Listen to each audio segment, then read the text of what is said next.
Welcome back. I have the pleasure to be sitting here with Chris, and we were just talking, Chris, about your entrepreneurship journey. You've been around the block for quite a number of years. You have successfully built this Ruby Blue amazing business, and I'll include the link below where you can find more about Chris and more about Ruby Blue. But I think a lot of entrepreneurs and organizations supporting entrepreneurs really want to know, why were you successful with Ruby Blue? What are, if you could, gut feeling wise, distill the secret sauce around starting a business like you did, or transitioning from an employee to starting your business, to growing your business, developing your programs, failures and successes notwithstanding? What's your gut feeling around what works and what didn't? Yeah, I think you know, like I talk a lot about luck, and more than luck is about, you know, exposing the opportunity that luck presents itself. So everybody has lucky opportunities everywhere. It's about really saying, well, this is something I want to pursue, and this is an opportunity that we would like to be involved in. And then this thing that sits behind that is all the work that actually needs to go in play to sustain what the objective is.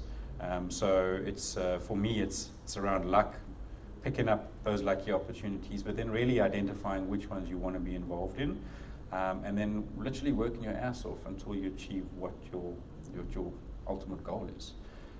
We've had failures. In the early days, we were very non-profitable. We had to beg, borrow, and steal money from family and friends to make things work. What kept you going in those days? When you were not profitable, anybody probably from the outside would say, why you continue, why are you being so hopeful? I think it was a stubbornness, to be honest with you, and a bit of hard-headedness. You know, I don't think we didn't even know where we were really taking the business, if I must be totally honest with you. We were just trying to get by, you know, like any entrepreneur, put food on the table. I've got kids to support, I've got family to support, making things work. I think as time went by, we became a lot more strategic about really what we want to focus on, where we want to play, which markets we want to play in, what products we want to bring to those markets. But looking things from very much high level and saying, does this fit who we are? Does this fit where we want to take the business? You know, our third decision-making thing is about, is this going to be fun for us? If it's not fun for us, we don't get involved in the project. So we've got three decision-making. It's very easy for me to see if this opportunity aligns with our business, and I can quickly then disseminate who we want to be involved with, or what projects we want to be involved in, who we don't want to be involved with, or which projects we don't want to be involved with. So I think it's easier, because I've created those, sat down and worked that out, what that is for ourselves. It makes decision-making a hell of a lot easier, because I just check if it doesn't tick all three of those boxes, we don't get involved. But that's an interesting point. So if I heard you correctly, this, let's call it checklist, isn't something you would share with other entrepreneurs, because it's almost a very individual, depending on the business, on the entrepreneur, the risk profile, and so forth. Yeah, I think, and it's very different for every business, I would suppose. I think everybody that's in the very same business with the same set of clients, with the same products as us, like our competitors, I would say it might work for them. Sure. But for every other business, it might not make sense.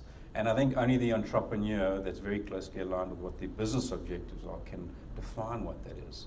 So like one of ours, for example, is that we have to ensure that it has the ability to generate annuity revenue. If it doesn't, we don't get involved in that project. So if it has no opportunity for that, we know immediately it doesn't fit us, and we don't spend any energy or focus on that idea or concept.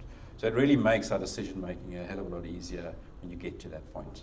There's some projects that have come in that didn't tick every box, but there's a subset of other boxes that are other things for us. Right. So they might not have to tick all three first boxes, but they have another 40 tick boxes that tick, and therefore they override one of the other ones that it didn't have. So we've really going to spend a lot of time of how we understand which projects and which businesses we want to be involved in. I want to talk about something in the previous clip, but the link is below. We talked about your journey, the business journey, and that you had an investor early days, or maybe not so early days, but it wasn't a cash investor. Mm-hmm.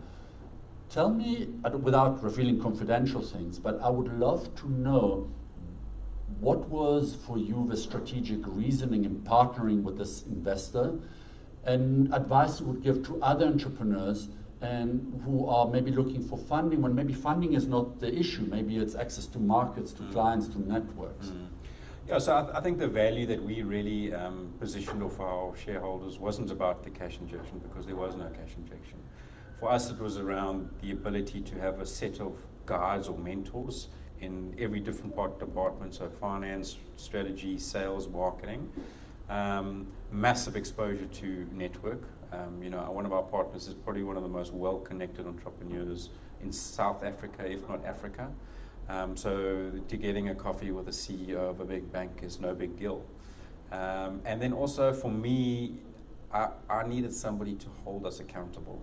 So it's easy when you're running your own business to say, yes, we're going to reach this massive grandeur. But at the back of your mind, and it's okay to fail because it's just me that's going to be judging myself. Where when you've got another set of partners, they hold you accountable to what you say. So you have to think very carefully about what you do say, because that will come back and not bite you. I mean, we've got a really good relationship with our partners, but I'm the kind of guy that needed somebody to, just keep me under a little bit of pressure on that side, because I'm not a very good administrator. So I find, from my perspective, that's helped a lot. The third thing is that, yes, they didn't invest cash into our business, or they didn't buy their way into equity. They were given that equity. We're at a point now where we've proven ourselves. And if I had to go and look for raising 100 million rand, it would be no problem. I wouldn't have to go to the bank. I've got a really big brother who's got a lot of money sitting in banks, and they can quickly give us funding for any project that we want to run. So we've never used it, but having that there is quite a powerful door opener. Yeah, exactly. And also it's a confidence booster, because we know anything that comes across our desk we can deliver on. Because generally it costs money to do those things. We've got that angle covered as well. I'd love to touch base on something you mentioned now, and that's around focus. We live in a very exciting world where opportunities are in bucket loads. Mm-hmm. How, aside from your checklist, what advice would you give to entrepreneurs regarding the risks around distractions? Yeah, I think it's only something I've recently learned. I think everything that came across my desk, I'd be like a goldfish in a tank, and I would run at that opportunity, then forget about it and go to the next one. I think it's a sign of maybe maturity for myself, but as well as the business. We do get a lot of propositions sent to us on a monthly basis, and we've had to build a set of methodologies to help us vet out what we didn't want to be involved in. Focus is a critical thing. I mean, when in our early days we were doing anything to pay the bills, and sometimes that's what you need to do to get things done. But you've got to have a bigger focus in mind and a bigger strategy in mind. And as you become something that's profitable or that's proven itself in a market, you have to really focus on what you want to create this business to achieve in a market. So if we are all about technology enablement, we shouldn't be doing work that does branding for other houses. Right. And really focusing on what we do.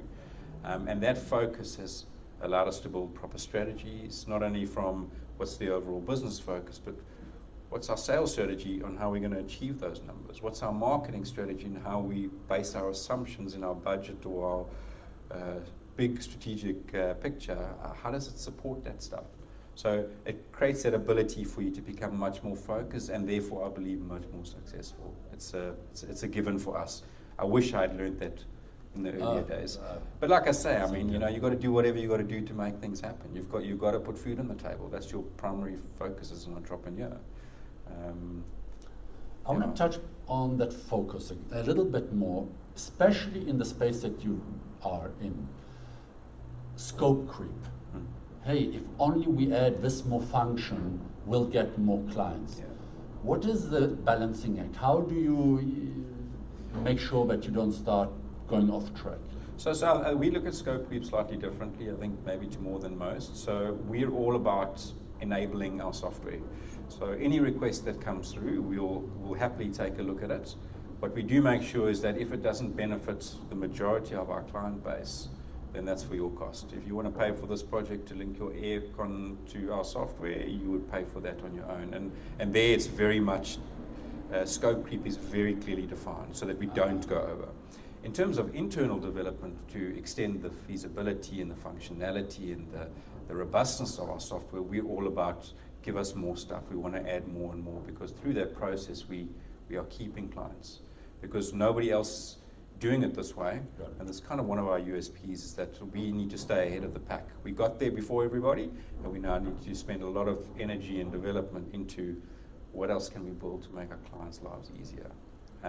We've also taken a focus much more around client centricity, so really understanding, what are their pains, how can we make their businesses easier, because Ruby Blue is about enabling business through technology, or technology enablement. And if we didn't have that mindset, we would say, well, this is the box that you buy off the shelf and that's what you can use. We take a very different approach to this. So I see scope creep on two sides. One where it's a project-based entity for a client, where they're paying for that development. Its scope creep needs to be tightly managed. But on the other side, we run a proper R&D department that spends a lot of time and money on 500,000 different ideas for the year, because we really want to bring cutting-edge stuff to our clients. That's amazing. Your journey, you've dealt with yourself as an entrepreneur, through your mentoring, through the incubation or acceleration program that you were part of, seen other SMEs and entrepreneurs at work. What have you seen around what works and what doesn't? And I know there's no hard and fast rule, and often they are locally dependent. I think, again, it's just really understanding what you want to try and achieve through your business, whatever your business might want to do. And I think that there's a very close passion between the founder of the business and the business itself. I think that can only be successful. I think there's a lot of caveats to a lot of different questions around that, because there's no secret sauce to this thing. I think for us, it's about finding opportunities and really putting a strategy in place. Is how do we find these opportunities? We set up innovation forums inside our business. We make a very big effort to network as much as possible for businesses in very disparate markets to what we are, and to see where we can find these opportunities, and then making sure that you've got the resources to deliver on what those projects might be. I think there's no hard and fast rule. I think we've been through probably 25 points where we thought this is about to implode. Okay. Just from making bad decisions to decisions that we didn't execute the way we wanted to execute them, etc. So there's a whole bunch of different reasons for things failing. I think it's having that tenacity as well to stay and saying, okay, that didn't work, and I've got the guts to say it didn't work, and it was for these reasons. So how do we fine-tune that, and maybe we're going to try again, but in a different way. It's just having that tenacity to never stop, I suppose. Which brings to the point of, when is an entrepreneur persistent and when they're being stubborn? When those 20 points, 25, were you close and people said, okay, time to walk away? What made you decide to stay? Was it a rational process, or was it? I think it was probably more of a desperate process as well. I think both. This didn't work, but maybe this will work. I think, again, we were lucky from the very early days to kind of make money from, within the first year we were already starting to make a profit. So it's maybe a little bit different from my view. I think the most important thing really is around, just looking for those opportunities and finding different ways to get to a point where you know whether you're going to be successful or not. I think, again, we spoke earlier about guts. It's really about knowing, saying, you know what, this isn't going to work. I'm going to call it now rather than plodding on with it. But also at the same time knowing when to just push that extra, because it could be tomorrow that you have that big meeting that changes your business. We spoke about tenacity earlier. It's really around just being like dogged in your approach. I'm quite an introverted guy, so for me to pick up the phone and just phone random people was quite tough. But I've realized that if you don't do that, and you don't do that every day, all day, yourself as well as the people that are designed to generate sales, is that you're never going to meet any kind of target. So it's just your head's got to be in the game, I think, at the end of the day. You've got to understand that running your own business or starting your own business is an incredibly difficult thing. Not only from dealing with disparate people at work, but also when you get home. It's like, I don't have time to spend with the kids, or I don't have time to spend with my lovely wife. Yeah. It's like, right now I need to spend time and focus on building this business. And you've got to have that support at home that will allow you to do that. I think otherwise it can derail you emotionally. And if your head's not in the game, you're wasting time. And when I think there are structures, incubators, accelerators, co-working spaces, so you can actually surround yourself with an environment, with people who support your journey, who know the pain of going through it. But I think it's also very important. So we are, some of our business partners through our bigger group, they involved in the kind of, where you have, what's it called, like the WeWorks of the world. Right. So they're not WeWork, but similar kind of model. And whenever I go there for presentations or pitches, I love the environment that all these young entrepreneurs have, because they're all talking the same language. They're all going through the same pains. Yes. They can spin off and use each other to leverage out, different ideas and concepts and network, etc. So I think those kind of things are very good. I think there's also some people in that space that are taking advantage of young SMEs as well. So you've got to be quite careful about who you do align yourselves to, especially when it comes to incubation, that kind of thing. I think, I've heard a lot of really bad stories. We've had a lucky story, so our partners are really cool and really get along with them, and it's been a good partnership. But as much as that was good, it could have been a bad one as well if we had chosen the wrong partners. So you've got to be quite careful about who you do align yourselves with. And I think it's in life generally. I'm very curious about your statement that you were lucky in the first year to already start making money. If there is something that's terrible in this world, it's the Uber, the Airbnbs, these organizations that are literally losing money non-stop. Yeah. And yet people are investing billions and continues. But it also creates the illusion that as entrepreneurs, it's okay to keep losing money. You said you were lucky. I don't really believe in luck. It may be a set of circumstances in which luck played a role.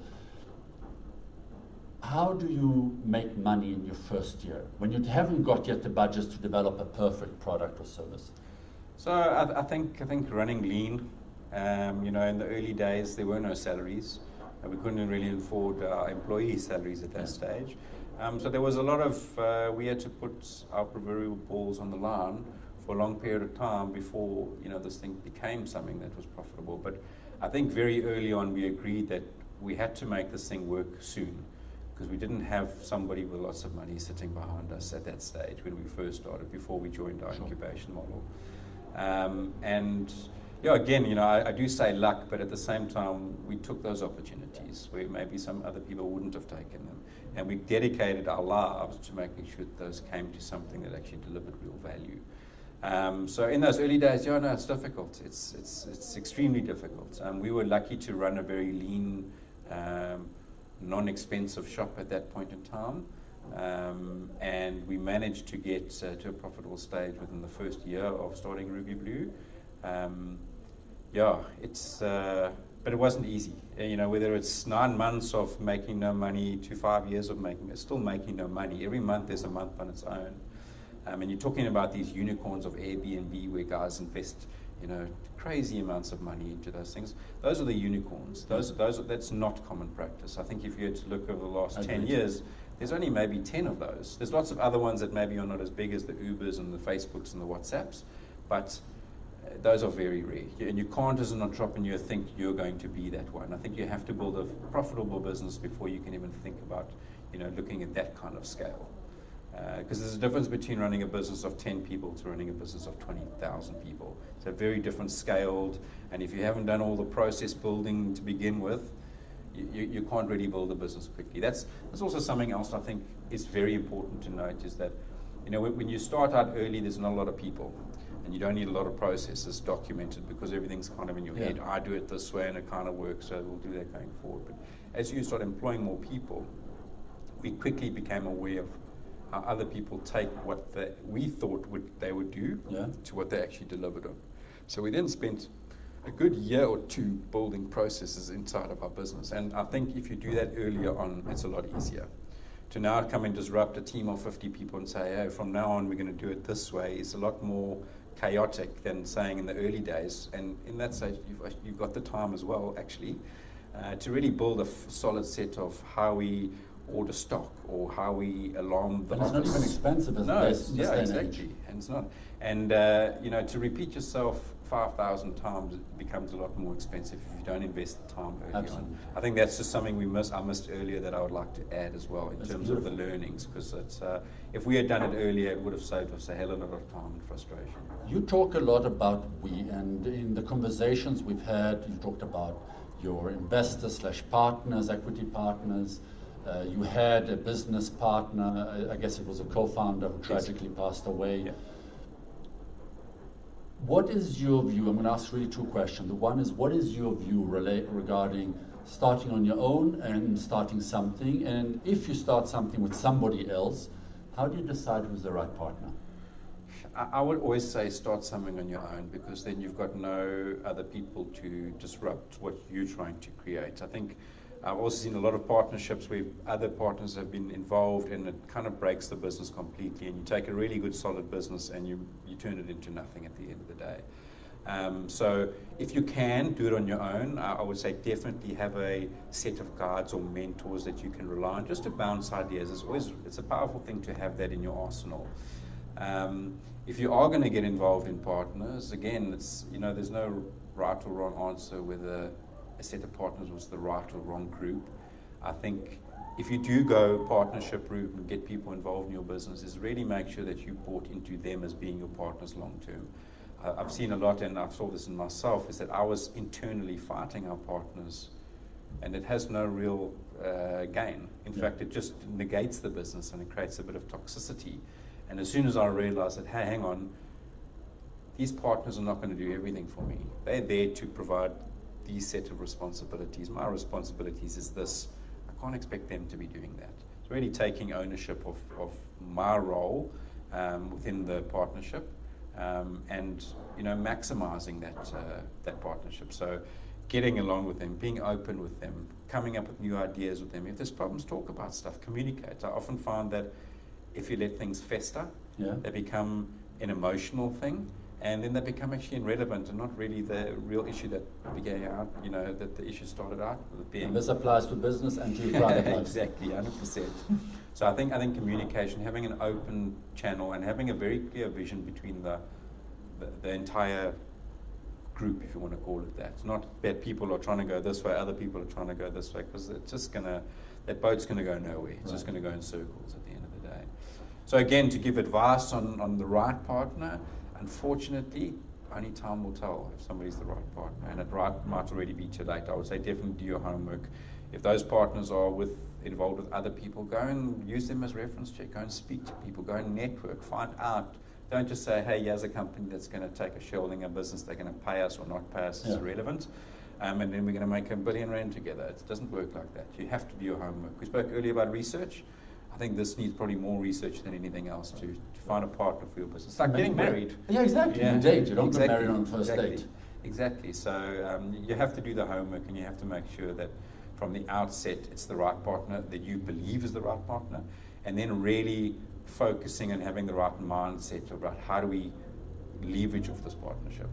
So, not just saying, okay, well, now they're partners, cool, let's carry on doing what we were doing. Yeah. No, let's think about things very differently now. I want to close with a little chat about failure. The entrepreneurial journey, people say, don't take it so personally, it's just business. But for us entrepreneurs, the business is us. It's our livelihood, it's our passion, it's a brand, our reputation is that. You flirted with failure, you've closed some internal initiatives. How do you deal with failure on a personal level? So I think for myself, I'm ever optimistic. I always look at failure as an opportunity to learn from that failure. And that might sound very cliched, but I really do believe that. It's okay to fail. And it's quite actually liberating, especially when you do turn the taps off on a given project. It's actually quite a liberating feeling. And from that initial fear of, we're going to let people down, and we've got this team that's dedicated to this, what we're going to do with them, you make a plan with all those things. But the fact to say to yourself, yes, we are now going to stop this project, and it's been a failure, as long as you're learning from that failure, it's really important. But it's okay, and it's actually quite a liberating experience. I'm actually looking forward to the next ones, to be honest with you, because there will be more. I know there will be more. If we get to look back, we've had one success in probably 6 or 7 attempts. So whether it's a project internally. We might have already been profitable at that stage. That just helps a little bit because it's not a complete failure. But in the early days, before even Ruby Brew started, we also had other entities that we tried and we failed there as well. So it's not only, we weren't only profitable in the first 9 months, it probably took us about 5 or 10 years to be profitable in reality through our previous failures. That is such powerful lessons. So on the cash flow, on managing your projects, you talked about having internally an attitude of brutal honesty, of looking at things and really leaving nothing uncovered. How do you manage the sort of risks around one project possibly sinking the whole boat? I think just try and diversify as much as possible, if I'm honest. We were originally a one product company, and we started now diversifying out, and that gives you a lot of reassurance that, you know, if one product does fail, make sure that it doesn't fail the business. So creating more eggs in the basket, if you want the proverbial saying, and just trying to look at things from a mitigating aspect when you are building new projects. You know, so if this does fail, let's be honest, because it can fail, what impact will it have to our group as a whole? Because again, if you're doing that research, you might not get the research 100%, but you've given all the eventualities as much thought as you can. Instead of just saying, hey, here's a new product, I heard that there's a big market out there, let's go and invest a lot of money and time into this thing, and then we'll go to sales, then sales won't deliver because the homework wasn't done correctly, then you blame them. And you go in this backwards circle and waste a year or two of time just by saying, you know, to begin with, if we knew that when it got here, based on proper research, we should pull the plug. So again, like I've got the mindset of that failure is okay, and I hope that the rest of our company feels the same way, whether it's they're failing on a very small level in some small project somewhere, it's okay. We all make mistakes, we're human. But it's how we learn from that, how we train the next generation of people to try not to do that again, and just learn as much as possible through the process, I think. And also knowing when to pull that plug. It's a difficult thing, but for me it was liberating. Yeah. All that fear and emotion I had, as soon as I pulled it, all the decisions made, so let's go forward now. Totally, instead of so much time. Exactly, instead of just setting it in the future all the time, we're just saying, well, let's do it now and it's done, and then we can focus on what we really should be doing. Chris, thank you so much. Pleasure, thank you. Thanks for watching.